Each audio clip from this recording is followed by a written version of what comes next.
Welcome to Team Sam TV, your channel for the latest news updates. Don't forget to subscribe and hit that notification bell so you never miss out on the latest news.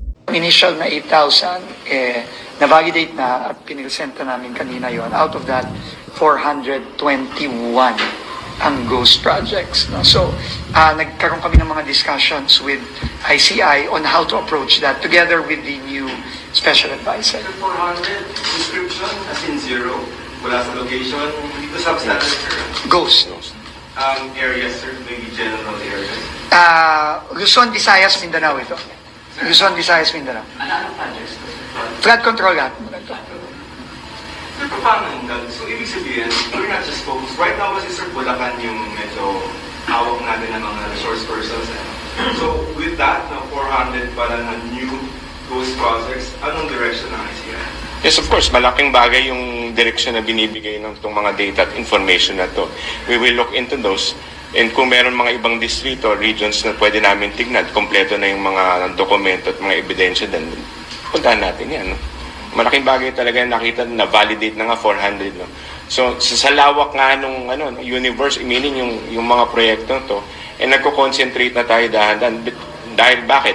Alam naman natin yung ating medyo minimal pa ang ating capacity right now.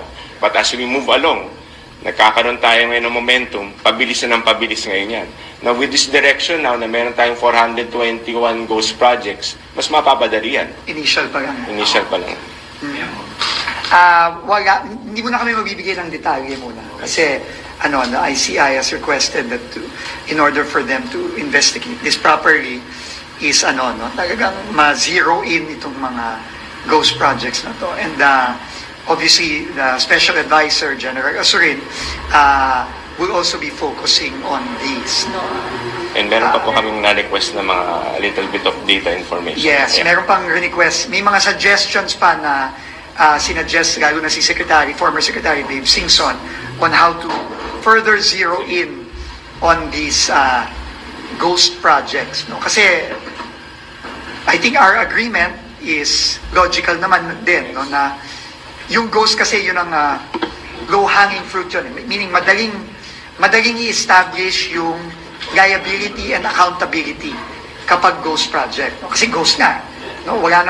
Hindi na mahaba yung yung case build-up nun. So mas mabilis tayo hopefully makakapag-file ng mga kaso. 421 ang ghost projects. No? So, nagkaroon kami ng mga discussions with ICI on how to approach that together with the new special advisor. 400 description as in zero, wala sa location, dito substandard sir. Ghost. Areas sir, maybe general areas. Luzon, Visayas, Mindanao ito. Luzon, Visayas, Mindanao. Anong projects? Flood control lahat. Sir, paano yung so ibig sabihin, we're not just focused. Right now kasi sir, Bulacan yung medyo hawak natin ng mga resource persons. So with that, 400 para na new ghost projects, anong direction ng ICI? Yes, of course, malaking bagay yung direksyon na binibigay ng itong mga data at information na to. We will look into those.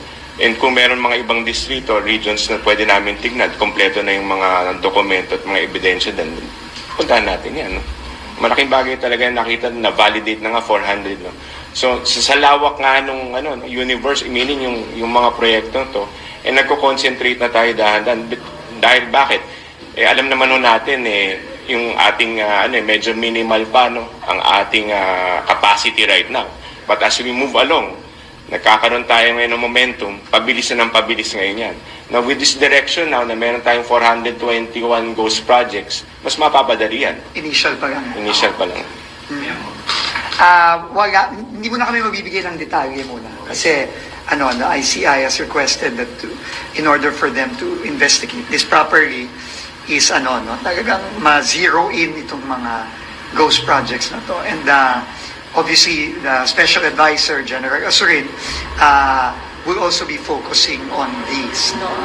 And meron pa po kaming na-request na mga little bit of data information. Yes, meron pang request. May mga suggestions pa na sinuggest, lalo na si former Secretary Dave Singson, on how to further zero in on these ghost projects. No? Kasi I think our agreement is logical naman din, no, na yung ghost kasi yun ang low-hanging fruit yun. Meaning madaling i-establish yung liability and accountability kapag ghost project. No? Kasi ghost nga. No? Hindi na mahaba yung no? yung case build-up nun. So, mas mabilis tayo hopefully makakapag-file ng mga kaso. Welcome to Team Sam TV, your channel for the latest news updates. Here, we break down the biggest stories from around the globe, covering everything from breaking news to politics. Whether you want to stay informed or just catch up on what's happening, we've got you covered. So, don't forget to subscribe and hit that notification bell so you never miss out on the latest news. Join the Team Sam TV family, and let's explore the world together, one update at a time.